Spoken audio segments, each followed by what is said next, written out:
Now let's talk about the process of star formation. Star formation occurs in nebulous regions of space where gravity forms gas clouds and concentrate them. And within those small nuclei regions, gravitational collapse in freefall greatly increases the density to the point where fusion can occur. And at that point, they light up as stars.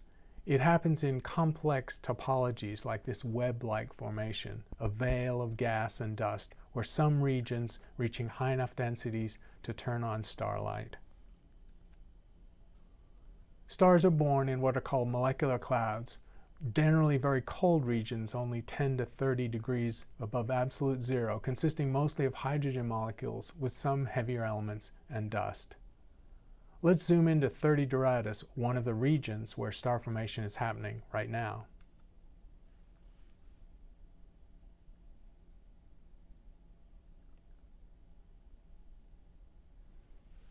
Here we see the Large Magellanic Cloud, visible to the naked eye from the southern hemisphere. We now go into the Tarantula Nebula, which is visible to the naked eye. And far within it, there's a star-forming region, deeply embedded in gas and dust and seen here in infrared radiation. We're now zooming into the scale of a solar system. And we see a star cluster that is just formed. Now let's enter the nebula in this beautiful 3D visualization using data from the Hubble Space Telescope.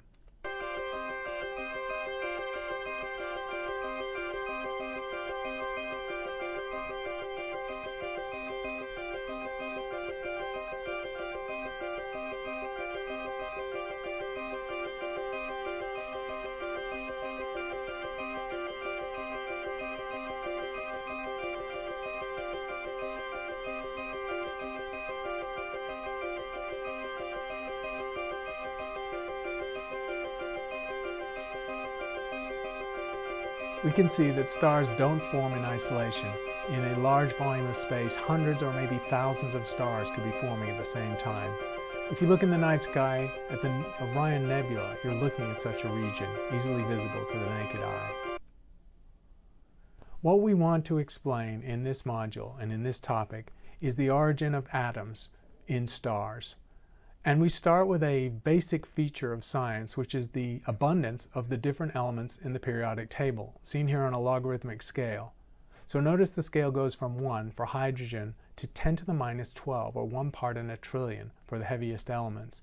So it's a heavily compressed scale.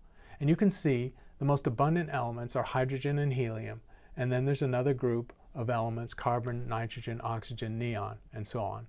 And we want to explain the features of this diagram, because all these elements and their abundances can be understood in terms of astrophysics.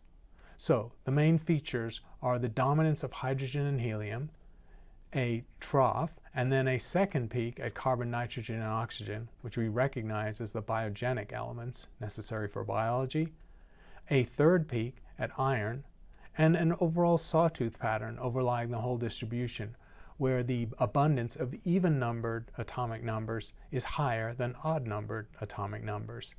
And then a very rapid drop-off beyond iron, which is 1 part in 100,000 for hydrogen, down to levels of 1 part in a billion for heavier elements than iron. And then this very noticeable light element trough, where boron, lithium, and beryllium sit. Can we explain all this with astrophysics and astronomy? And the answer is yes. In the last half century or so, we figured out where this comes from, and it comes mostly from stars. When we're talking about the lightest elements, hydrogen, helium, and a little bit of deuterium, which is a heavy hydrogen isotope, and lithium, these were actually formed from the Big Bang, and we'll discuss them later, produced by fusion in the first 3 minutes of the universe, when the entire universe was as hot of the core of a star like the Sun, and so could do fusion in the same way. Interesting. If no stars had formed in the expanding universe, if gravity had not been sufficient to overcome the cosmic expansion and form the collapse of nucleating objects creating temperatures for fusion, we'd not be here to have this discussion, since hydrogen and helium, left over from the Big Bang, can combine to form anything. Chemistry and biology would be impossible if the universe had just been bequeathed with what was left over after the Big Bang itself. What we're looking at is this distribution, the most common elements in 3 places, and try to understand them.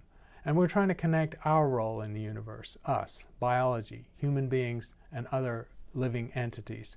So let's look at where the ingredients of life come from. Let's look, for example, on the left at the composition of the sun in terms of the proportion of number of atoms.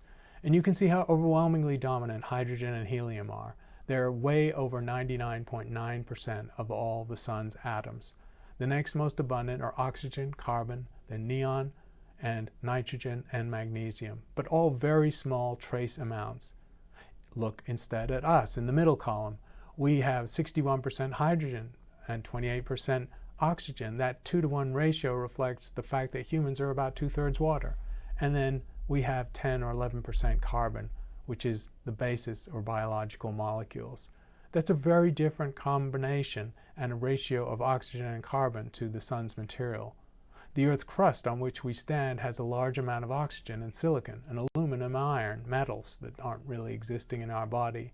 And so what we're really trying to explain is, where does this difference come from?